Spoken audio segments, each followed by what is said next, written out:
waiting, but we're getting close.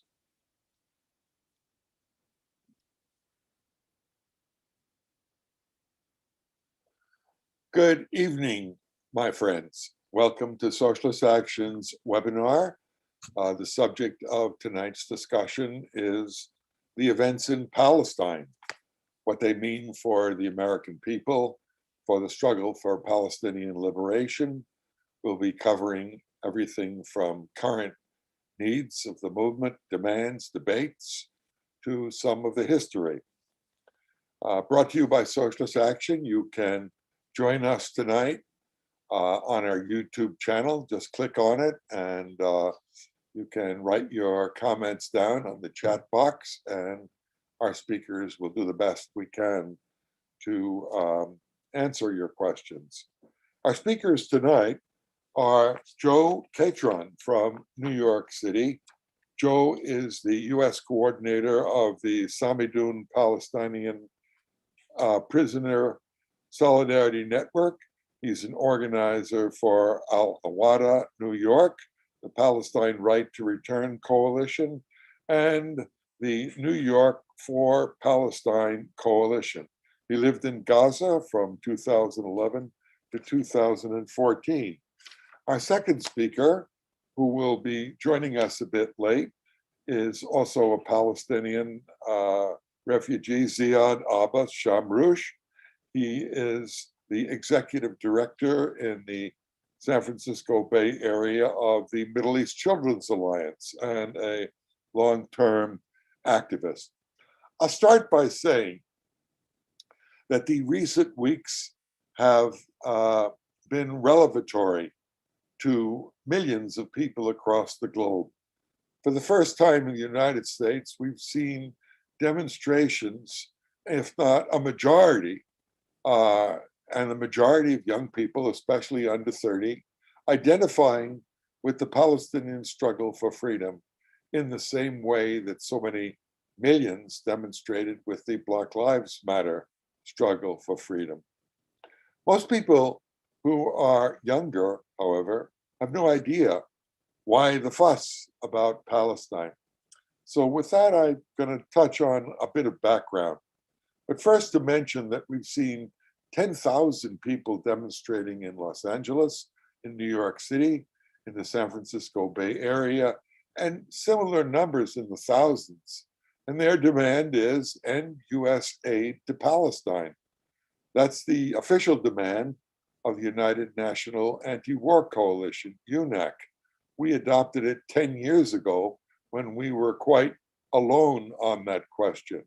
People wondered whether or not we could say, end all US aid to Zionist Israel, diplomatic, military, and economic.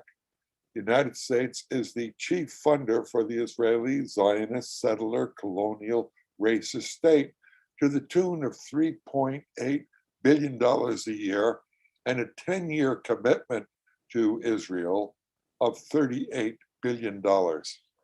That makes Israel number one in the world for the recipient of US arms, which of course they use to repress the Palestinian people. Why did the United National Anti-War Coalition, which represents some 130 anti-war organizations, adopt this position at our national convention with 700 participants in Albany, New York, a decade ago? The basic argument is that Zionist Israel was no different than any other colonial settler state on earth. Everyone was aware at the conference, and those who are at least slightly familiar with history, that Britain and France and Portugal and Spain and other nations colonized Africa and the Middle East, if not great parts of Asia. And the national liberation struggles that ensued in the 1950s and 60s basically liberated colonial occupied countries. In my generation, Angola was Portuguese, as was Guinea-Bissau. India, prior to 1947, was a British colonial conquest. Uganda and Kenya were called British Uganda and British Kenya. They were colonial conquests. The Spanish occupied the Sahara, the French Morocco, the French Algeria. In fact, when I was a youngster, my dad, wanting to teach me a little bit about world geography, got a giant, like 8-foot Rand McNally map that he put up in my bedroom. And I had nothing to do before I went to sleep but memorize it. And each of the African countries was named by their British, French, Spanish, Portuguese colonial occupier.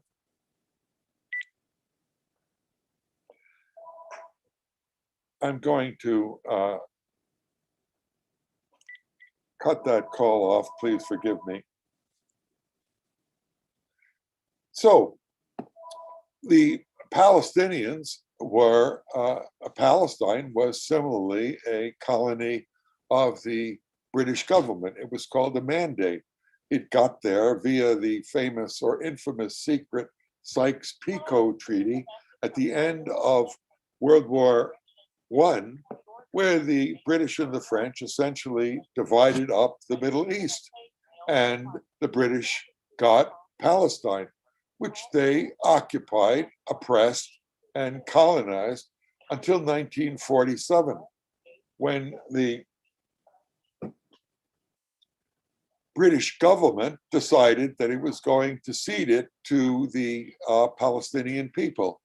Palestine was divided up by British imperialism, and 54%, 55% was given to Zionist colonizers, the remaining to Palestinians, who, when they objected, were subject to a war where the British had turned over their weapons that they had used for decades to the Zionist colonizers, who proceeded to defeat the Palestinian objections and rebellion and drove 750,000 Palestinians off their land to a diaspora that continues to this day. So the argument of the Palestinians is, we want our homeland. We want the right to return to the nation that we once occupied. We want our homes and land back. The Zionist argument, and I might add for those who are familiar with Zionist history, the Zionists in England were, and worldwide, were a minority current in the Jewish community. They wanted a colony, and they asked the British colonialists for initially if they could take part of Uganda to make a Jewish homeland, and even part of Argentina. Those plans failed, but in 1917, the British government and its foreign minister Balfour signed a declaration essentially pledging to create a Zionist homeland in Palestine, a country that they had no right to cede to anyone. And that homeland, supposedly, exists to this very day, to the detriment of the Palestinian people. Let me give you a statistic. If I were to ask our audience what the average income of an Israeli Jewish person is today, the figure is $34,000. And what's the average income of a Palestinian living in their homeland? $850 annually. Gives you an idea of the horror of the oppression of the Palestinian people. They are second and third class, which is the reason why there's such a great identification today between Palestinians struggling for their freedom and liberation and the Black Lives Matter movement, where for the first time in a lifetime, people understand what systemic racism is. What happened to George Floyd is the daily occurrence, literally the murder by brutal police, racist police, of one unarmed Black person every day of the week.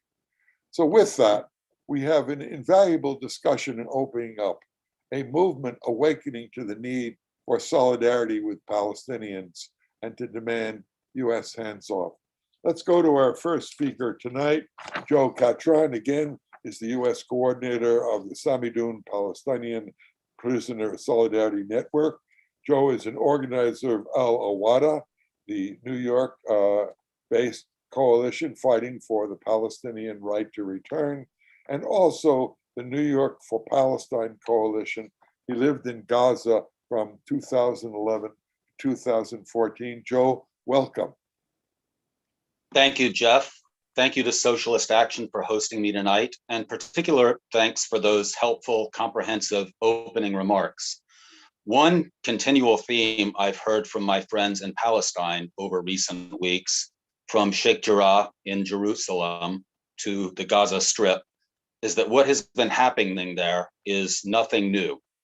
There is always a constant Zionist effort to fragment the Palestinian people, their struggle, and also their history, to treat, for example, the attempt to displace families in occupied Jerusalem today as something distinct from the ethnic cleansing of Palestinians en masse that began in 1947 and really in earnest in 1948. Those are the years in which over 750,000 were driven from their homes. The Zionist agenda would have us think that these current events, which we're witnessing in real time, are something unique and different. But this is a dangerous delusion which can only work to their advantage. I know of no one on the within the Palestinian national movement who sees it that way. There's a broad consensus that Zionism is a continuous process, that its ultimate strategy to displace Palestinians and take as much of their land as they feasibly can remains something constant. And so what you've already told us is very helpful in understanding the current events. Now, because this is Socialist Action, I assume most of you have been following the news from Palestine about as attentively as I have. I'm not going to give you a comprehensive overview of the unprecedented events we've observed.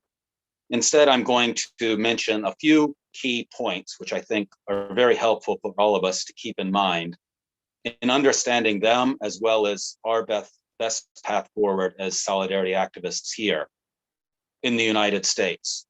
Lenin famously said, there are decades when nothing happens, and there are weeks when decades happen. And for those of us who have been working on this particular issue for a while, it really feels like these last few weeks have been the latter kind. The first thing I think it's important for us to notice is the unity of the Palestinian people, as well as their different forms of struggle. In the past, we've certainly seen intifadas, broad popular uprisings. We've seen armed struggle, not only from within the Gaza Strip, but from elsewhere within occupied Palestine, all of it, the West Bank and 48. And we've certainly seen organized resistance by the Palestinian prisoners movement, which is something that my main organization, Samadoun Palestinian Prisoner Solidarity Network, focuses our attention and support on most of the time. But this is really the first moment that many of us can remember when we've seen all of these things come together, when they're working with a common strategy for the liberation of Palestine as a whole. That's something that really is, to repeat myself, unprecedented, and something that it is really reveals a lot about the uniqueness of this current moment and what sets it apart from earlier points in Palestinian struggle. The second point is simply the breadth of this struggle. I don't think I need to go into any length on Zionist efforts to reduce the Palestinian struggle to the territories occupied in 1967, to the West Bank and the Gaza Strip, to treat the occupation of 78% of Palestine, which was seized and largely ethnically cleansed in 1948, as a done deal, as something that we don't need to concern ourselves with. But the vast uprising we've seen, not only in Gaza, not only in the West Bank, including East Jerusalem, but among tens of thousands within 48 itself by Palestinian citizens of Israel, what much of the media erroneously calls Arab Israelis. This is something that has really made clear definitively, once and for all, I hope, how much is on the table and what we're fighting for, as well as what the Zionist movement is fighting for. they've never hesitated to make clear their designs on all the land of historic Palestine. It's as simple as looking at a Jewish National Fund collection box, which includes a map of all of it. And then they pretend to be shocked when we make it clear that our struggle, the struggle we support, is for the same thing. Well, I hope that's perfectly clear now. And after recent weeks, I trust that it's much more clear than it has been before. A third thing, which I think we should all keep in mind, is the centrality of the resistance, by which I mean the organized armed struggle from the West Bank and the Gaza Strip. We tend to associate it with the Gaza Strip, but the brigades over recent weeks have also re-emerged in the West Bank in an impressive way. And by saying this, I don't mean to sideline any other kind of Palestinian resistance from the popular struggle, which has certainly been very active in Sheikh Jarrah, Silwan, and elsewhere, or boycott campaigns, the historic general strike, again, something that we haven't witnessed since 1936. But the armed struggle has been the ultimate defender of all of these different modes of resistance, as well of Palestine as a whole, not only the Gaza Strip and not only Jerusalem, but even Palestinians within 1948 now look to the brigades as the ultimate defenders of the Palestinian liberation movement. Moving forward, as activists in the United States, where I assume most of us watching this are based, there are a number of imperative matters for us to deal with. We're now reaching the point, and some watching this may not be happy to hear me say this, but we are reaching the point at which people are exhausted. And it's very likely that the level of mobilization we've maintained until now will not continue indefinitely. We all know this, whether we want to admit it or not. And a number of us are shifting our focus away from the continual pace of protest after protest, day after day, which has been taking place in a number of our major cities, to ongoing campaigns in support of Palestine, which we hope can be maintained indefinitely for as long as it takes until liberation and return. And I'm going to touch very briefly on a few of these, and I'm happy to entertain questions later that people may have about them or any others. The first of these is a campaign officially being launched in Washington, D.C. this Saturday, May 29th, to sanction Israel. That is the hashtag if anyone wants to look for it, sanction Israel. This is an effort being spearheaded by American Muslims for Palestine and a number of their partner organizations, mostly national Muslim groups, for a national march for Palestine, something we haven't seen at this scale, at least since 2002. It remains to be seen whether this will be bigger than that. My fingers are crossed. And I would encourage everyone for whom it's possible to participate. There are buses being organized from all over the country, from an unbelievable numbers of cities. Those who want to see what's being pulled together in their area can go to ampalestine.org/national march. And I'll repeat that, ampalestine.org/national march. And that's the central list, which is constantly being updated, of travel opportunities from across the United States. There are also a number of local efforts being pulled together. Here in New York City, I think every organization is working together on a campaign to revitalize divestment efforts at CUNY, the City University of New York, to force the administration there to comprehensively end its support for Israel and its crimes. We're holding a major press release and rally this Thursday. I encourage everyone to attend. Around the same time, although we don't exactly know the precise time, activists in San Francisco, in the Bay Area, Oakland, will be blocking the arrival of an Israeli ship, a Zim ship, as in response to an appeal by Palestinian labor unions for these kinds of efforts around the world. We've already seen them used with great effect just within the last few weeks in Italy and San Francisco. And many of us are hoping that the United States will be next. In Chicago, activists are mobilizing against Raytheon, one of Israel's key military contractors here, in an attempt to force it to end its direct participation in Israel's massacres and other crimes against Palestinians. And these are only a few of the things taking place nationwide. I encourage everyone to check out our website, samadoun.net, at which we're attempting to maintain a comprehensive list of demonstrations taking place in support of Palestine around the world. Although I don't mind telling you, these last few weeks, it's been very difficult. The sheer flood of events coming in has been something unprecedented. And I don't want to take up too much time here. I know our other speakers have a great number of more important things to say, and I look forward to hearing those, as well as to any questions from the audience. Thank you very much for your time, and Palestine will be free from the river to the sea. Thank you, Joe Catron. Our second speaker, Ziad Abbas Shamroush, is delayed. So I'd like to add a couple of points till he comes. I'm hopeful that he will, to start the discussion with Joe.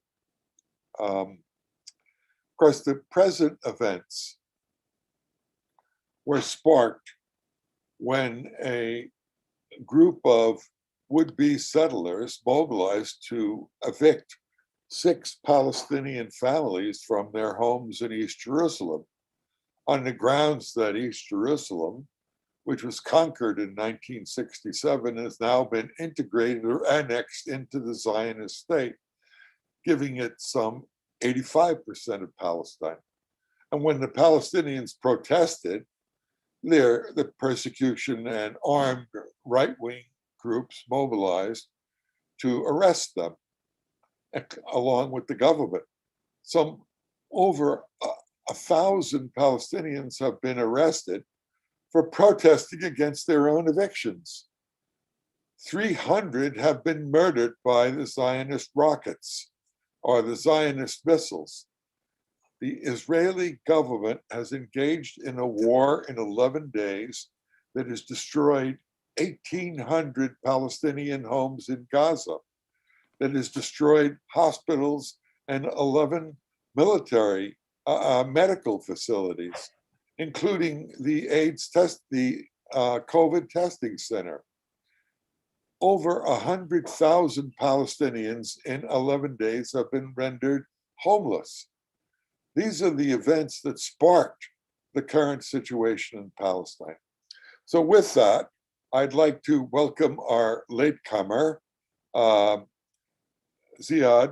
Abbas Shamroush, who is a Palestinian refugee and the executive director of the Middle East Children's Alliance, which literally raises hundreds of thousands of dollars in solidarity for Palestinian children.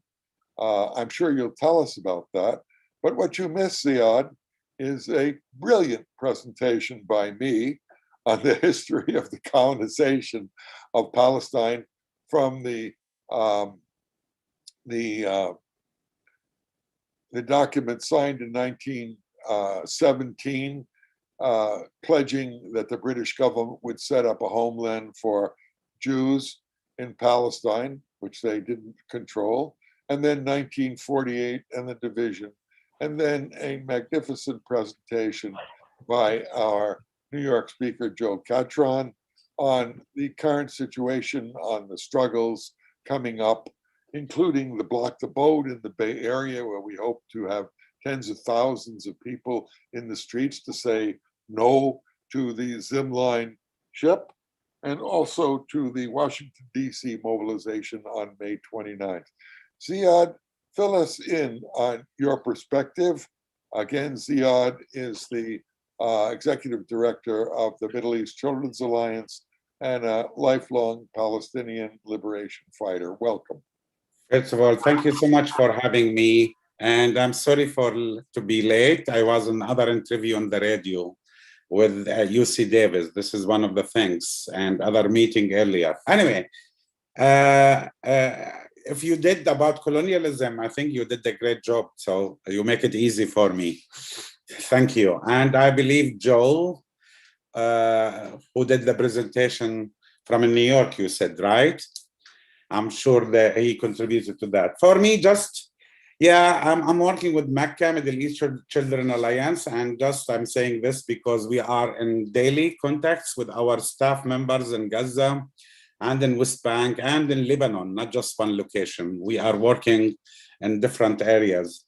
And the other thing, like I can say regarding to that, the main thing about who am I? I'm a Palestinian refugee. This is all the time I tell the people, doesn't matter how much, when the people they have their own bio, the most important thing about me, I am a Palestinian refugee. I was born and grew up in a refugee camp and called the Hesha refugee camp near Bethlehem. And I moved to United States in 2008. All my life it was there. I came to the graduate school 2006. I returned back to Palestine. Later, I got the job in Mecca. And since 2008, I'm working with Mecca. And I work with Mecca because it keeps me close with the homeland. When I say I'm a Palestinian refugee, I used to be in the refugee camp waiting every day to receive the food from United Nations. And this is the most devastated feelings to be waiting in lines to receive food. But and part of my work, it's to do the work we need to do with all the respect of the people's dignity and to be in solidarity with the people. One of the main things I can bring it to you because we are in touch. We were like 2008, 2009 attack on Gaza, 2012 in Gaza, 2014 in Gaza, and now 2021. But one of the things that's new for me through my own experience when I talk with people, especially in Gaza, their spirit is different from any attack before. They feel more strong, more confident, more believing with the future. And because they understand right now that, and they feel it and they live it, this moment where all Palestinian people, they come together in 1948 inside Israel or in East Jerusalem or in West Bank or all over the world. All the Palestinian people, they come together to raise their voices and to march and to fight for their own freedom. In addition to that, the huge solidarity support came internationally. This is a huge for them. And this is something like you can count on that. When I think about, when we have discussions, like with all, like we are connected everywhere in Palestine. One of the things like I speak about it now recently a lot. Every Palestinian become a threat for Israel. No matter where you live, the moment you introduce yourself as a Palestinian, you make the Israelis uncomfortable, even in personal level. Even if you meet someone, the moment you say I'm Palestinian, you make them uncomfortable. And this is something like lead us to the vision, to the future where we are going, both sides, Palestinian or Israelis, oppressed or oppressors. People living under colonial system or the people they are leading this colonial system. I can say we can see the same end right now. The end like any other colonial system in all over the world. What happened like in Algeria, Vietnam, and South Africa, and many other countries in Latin America where colonial system took for even some of these colonial system hundreds of years in India. But we see the end. We see the same end. Their job to make it difficult for us to achieve our goals. Our job as Palestinian and people in solidarity with us to make it fast to reach the end. When I say about the end, it's the end of the colonial system, end of this suffering, end of the apartheid system for every Palestinian, everywhere. And for me as a refugee, And I say that all the time about my mom. My mom in 1948, in October 1948, when she was uprooted from her village called Zakaria, before she moved to the camp, my mom closed the door with the key. And my mom thought she will be out just to protect my brother and my sister and my grandparents in the mountains, and she will return back to the house. But they kicked her until she found herself in the refugee camp. I was born in the refugee camp in 1964. And for my mom, she kept the key as a symbol for right of return. I can say that, even I wrote about an email about Nakba, the catastrophe, recently. We Palestinians right now, we can see, we can access our rights and access our right to return back to our homeland.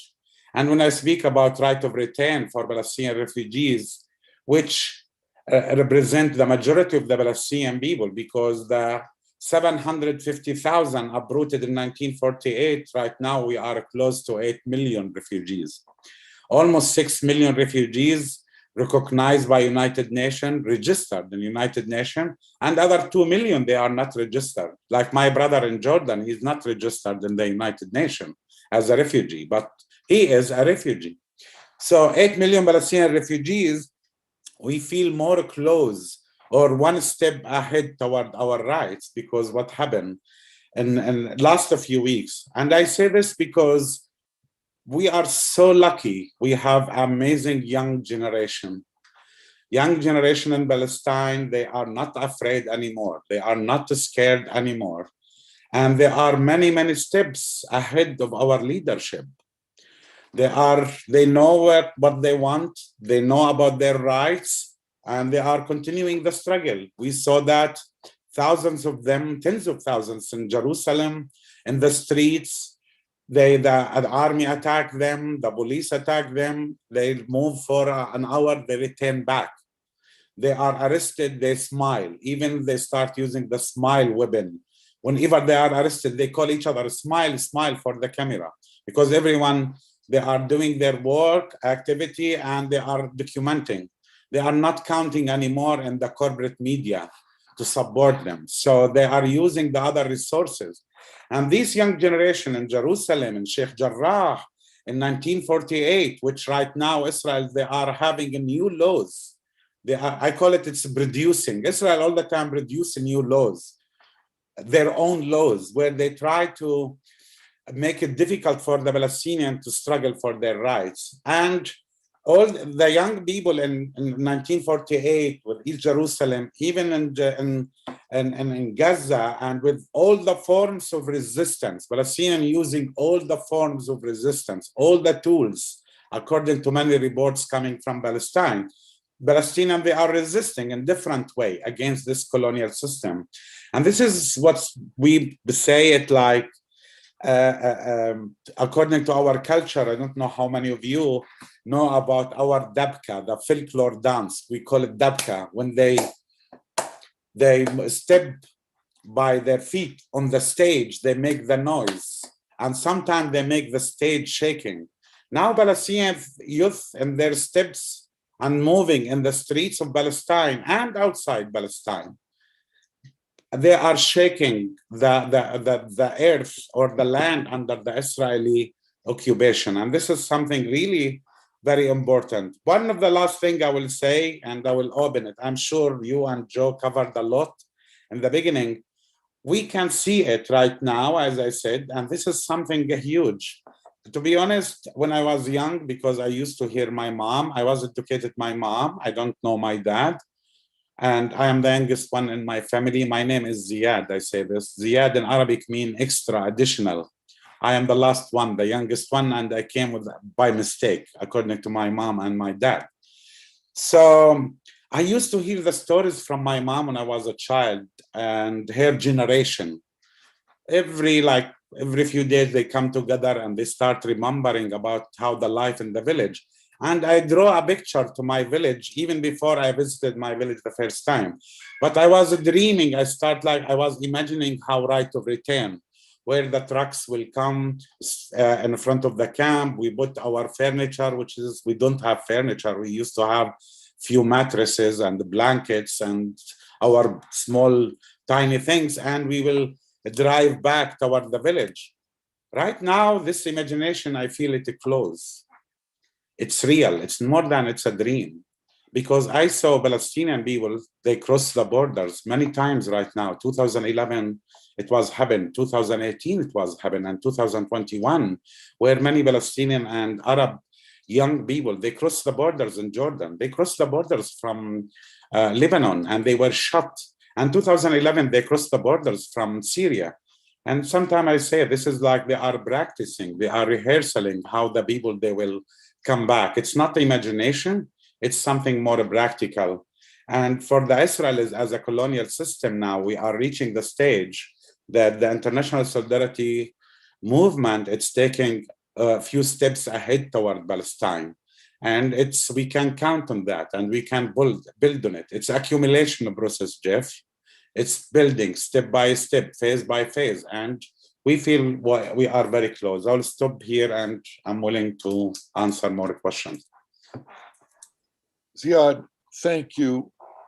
Joe, thank you for your magnificent and heartwarming, optimistic remarks. Let me make a couple more, and let's have a bit of a discussion on something that is new. In New York City, the coalition that organized 10,000 people had a banner that said Palestine from the river to the sea. In the past, that was the Zionist slogan, Israel from the river to the sea. Drive out all Palestinians from the Jordan River, the border with Jordan, to the Mediterranean Sea. Israel for the Jews only. This was based on the historic view of a minority current at the time of Zionist Jews who wanted to establish a homeland in one of the British colonies or some other colonial nation and serve as the British agents of the colonial administration. Today, there's a deeper understanding that when the United States designates a nation as terrorist, that can't go down so easily. Nelson Mandela was on the US terrorist list for 28 years, as was every African liberation fighter. Jomo Kenyatta in Kenya, Milton Obote in Uganda. Every fighter for freedom against the colonial establishment was designated an armed terrorist, violent bomb throwers. When the African continent was first colonized, it was the first time in the history of the human race that the population of a nation and a world declined. The enslavement of the African people caused the most massive drop in population in the history of the world from the beginning of time. Tens of millions were taken from their homes, their countries colonized, and sent off to be sold as slaves in the United States. And that history is just beginning to be remembered by tens of millions when the United States is accused of being a nation with systemic racism. That is, it was built into the system itself. Today, a New York Times front page headline said that the Biden administration is seeking friendly relations. My God, they have been the greatest supporters of the militarization of Israel of any nation on earth. And in the 31 states that have introduced legislation and passed it, including federal legislation, that criminalizes the advocacy of boycott, divestment, and sanctions. Amazing. In 50 of those efforts, 389 some odd pieces of legislation have been introduced, but 50 have passed, making it a crime to do what Joe has advocated on this show. That is boycotting, divesting, and sanctioning a racist Zionist colonial settler state. It's now a crime. Universities can have their funds cut off if they allow Students for Justice in Palestine to advocate and organize for divestment, even though major organizations, church, religious, civil liberties, stand for that demand. So the United States government, which has used Israel for its own purposes, for example, I was an activist in the struggle of the Nicaraguan people to free themselves from the Somoza dictatorship. They had a revolution in that country. Somoza murdered 80,000 people in Nicaragua. The United States organized and financed an army to overthrow the Sandinista government. Who financed it?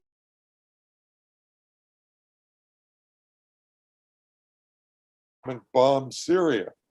The United States war on Syria has taken the lives of 500,000 Syrians. The United States bombs Iran because the Iranians have the nerve to want to control their own country and use their oil resources, as opposed to the United States wants to control Iranian oil and Venezuelan oil. In every one of these cases, it's becoming increasingly clear that the United States backs the colonization of Palestine. At best, they want to negotiate about granting the Palestinians some rights in 10% of their homelands, perhaps in Gaza. And that 10% has been narrowed to maybe 9% or 8 or 7 in militarized, segregated, separate Bantustan nations. So today, the demand for a democratic, secular Palestine, where Jews and Christians and Muslims, Arabs can live as one, even that seems to be missing an element. How can you just, even today, declare that everybody is going to be well and free in a Palestine that doesn't discriminate, when the institutionalization of Israeli discrimination has given us a situation where the average Jewish income annually is $34,000 and Palestinian income is some $800. It's a crazy situation. It has awakened the consciousness of all of humanity. We've seen 100,000 people demonstrate in London and similar mobilizations. What can we do in the United States to support it? Should we automatically include Palestine in the struggles in the anti-war movement against US intervention in Latin America? Where do we go from here? Well, let's return to his. Certainly. And I'm not sure if that's on my end or if for some reason someone give me a sign to let me know you can't hear me. Actually, yeah, I think, Joe, the sound, it's not that clear. I don't know for other participants. For me, even Jeff, the last 2 minutes wasn't clear. Go ahead, Jeff. Joe. Okay, thank you. Yes, I think Palestine at this point has clearly emerged as a key part, not only of anti-war and anti-imperialist activism, but also among leftist and what some call progressive tendencies in delegations and sometimes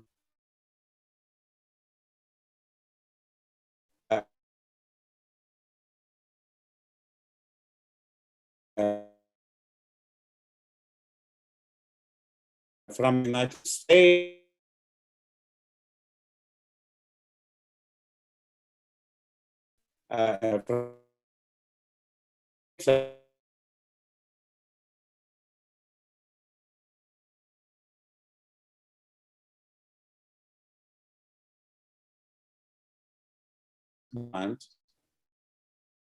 National liberation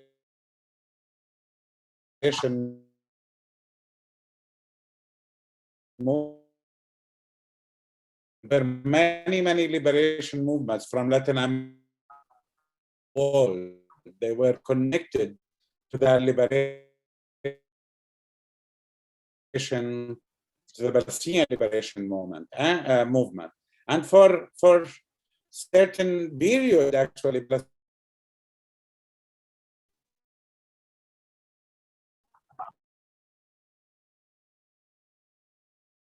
liberation movement, they were leading these international movement. It's in the beginning, it was taking like the certain way, it's really romanticized. But right now, recently, and I can see with this last few weeks, the struggle is coming together. The movements around the world, it's coming together and contributing to Palestine. I can see that there is a certain momentum, and I will give the credit here a lot to the progressive movement, where build real connections. And it reminds me when we used to receive like native delegations or African American delegations coming to Palestine when I was living in the refugee camps. Now it was, as I said in the beginning, it was accumulation process. Right now we see it more strong. I don't want to say like we are in the top, but I can see the progress is moving, even in some countries more than others. But even in the United States, it's moving and it's connected to each other. Because even when I speak about the education system in the United States, where schools here or in Chicago and Oakland closing and not enough funds for them, but still United States government send these kind of support to Israel, $4 billion every year, in addition to the military support to Israel. Additional to that is the political support in the United Nations. So, can you hear me, guys? My apologies for a second. We seem to be having a bit of a technical problem, so Lisa, get us back on the air and give us a signal when we resume, at which point we'll go to Joe.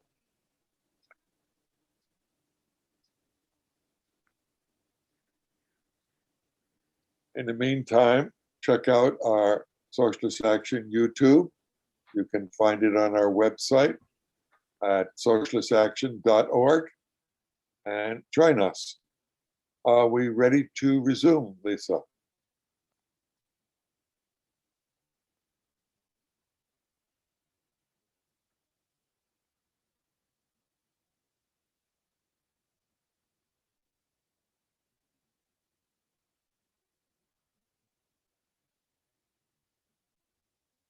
I think Joe is on hold, ready. Shall we give him a shot? Hi, everyone. Apologies for my bad connection tonight. I'm not sure what that was about.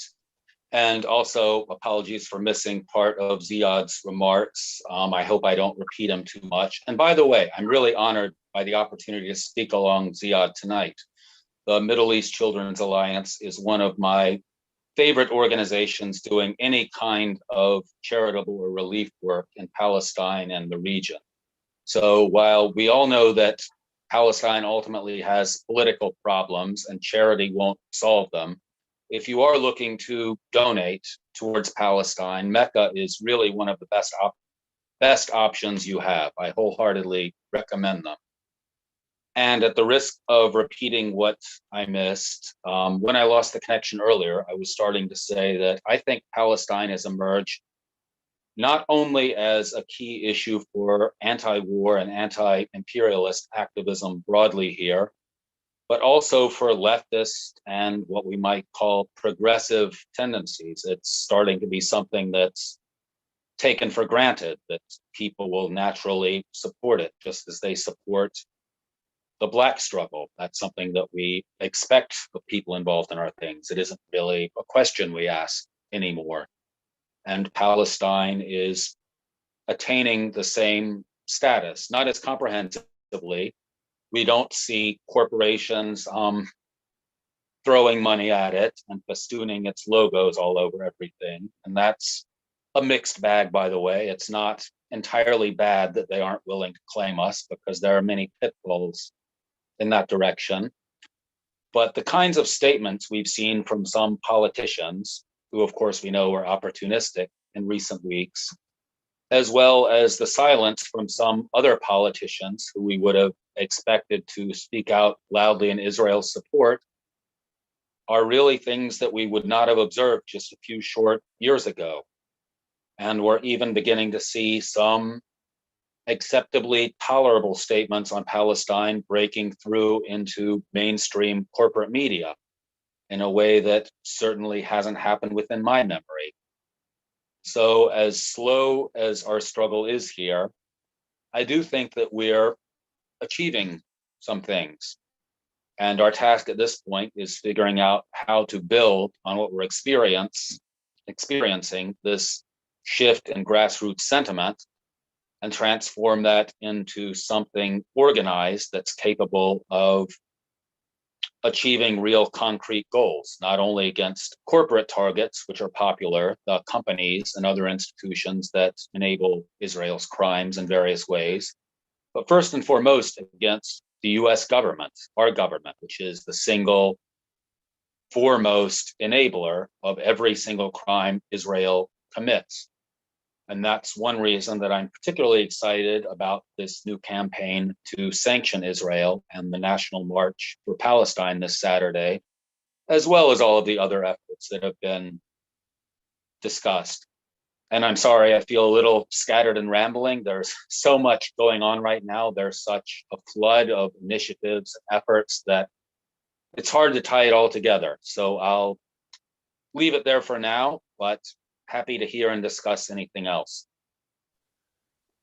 Joe Catron, thank you so very much. You can reach us, Socialist Action, on our YouTube. Join us and look at past and present YouTubes, or check our website at socialistaction.org. You're right that we have a greater amount of understanding of the Palestinian struggle than in my lifetime, and I am in my 80s. In the past, anyone who defended Palestinian rights was called an anti-Semite. Today, that equation doesn't work. Even the Biden administration has backed off on accusing people of being anti-Semitic because they defend Palestinian rights. It's the same thing as accusing Blacks for being racist because they're struggling for their freedom. We've seen horrors unbelievable in the just 11 days. Imagine 1,800 homes destroyed, the medical system left in ruin, the desalination plants destroyed, electricity cut off, no water available, 100,000 people left homeless because of the Israeli bombing of Palestinians. And of course, they labeled them not freedom fighters, not liberation fighters, but terrorists for fighting to defend their own lives. What a terrible time. We have a few minutes left. I want to second Joe Catron's remarks about Middle East Children's Alliance. It is an organization that had raised hundreds of thousands, if not millions, of dollars for Palestinian children. But it's also the one organization in the San Francisco Bay Area that has organized mass rallies of literally 3,000 and 4,000 indoor rallies, bringing in everyone from Danny Glover to Ed Asner and Pete Seeger and Noam Chomsky and Dan Ellsberg. It has a board of directors of luminary social justice fighters. It's a unifier and participant in every social struggle, and it's a magnificent educator. Ziad is its executive director. What a proud position. So with that, let's have some 3 or 4 minutes closing remarks from Ziad and Joe, and we'll wrap it up for the hour. Thank you for visiting us, and Ziad, the floor is yours. Sure. Thank you, Jeff, so much for kind words about Mecca. And thank you, Joe. It's an honor and to be with you too, and to be with everyone in this discussion. Absolutely. What I will say is something like, regarding Palestine, right now, actually, I can say that Palestinian young generation, they are taking many, many steps ahead of our leadership. When I say our leadership, the political leadership, which they are connected to Oslo Agreement, and they are a class, and they have their own interests, and people, they can see them as a Kimbrador. They have their own interests from this situation. But our young generation, they are moving, and they connected the Palestinian struggle with the rest of the struggle in the world. Second, I want to say about Mecca. Thank you, both of you. Mecca is an organization actually working to support and stay in solidarity with Palestinians. When I say solidarity, it's not charitable. It's solidarity, built on solidarity, because we believe in that. The grassroots in Palestine, I give the credit to the grassroots in Palestine, in Lebanon, and all over Palestine. They are leading their own work. Our job to support their initiatives and to support them to survive during this kind of attack. And I really appreciate your presentation, and thank you so much. Joe? Thank you, Ziad. Joe Catron, final remarks. Certainly. Thank you, Ziad, for correcting me on the charity point. And in closing, I can really only re-emphasize something I think we've all said in our own ways, which is that we are living in unprecedented times. I haven't been involved in this struggle for as long as Ziad, or certainly Jeff. I'm coming up on 20 years in it, but I think the moment we're living in now is something that none of us have experienced before. It's a moment of opportunity when things are moving in our direction. Just living here in the United States, the foremost supporter of Israel's crimes and massacres, I think our tasks are very clear. We need to stop them. We need to end our government's involvement, as well as that of any number of other complicit institutions here. There are any number of ways to get involved. And once again, I encourage everyone to check out our website for what we are trying to make a comprehensive list of demonstrations taking place around the world. That's samidoun.net. And I hope to see many of you in Washington, D.C. on Saturday, if not here in New York.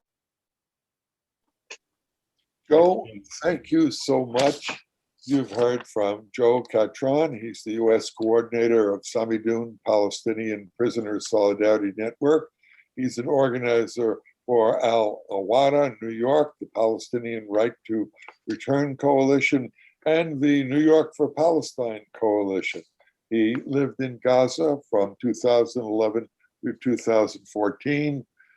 Ziad Abba Shamrouch is also a lifelong Palestinian activist, refugee, and the executive director for at least a decade, if not longer, for the magnificent Middle East Children's Alliance located in Northern California.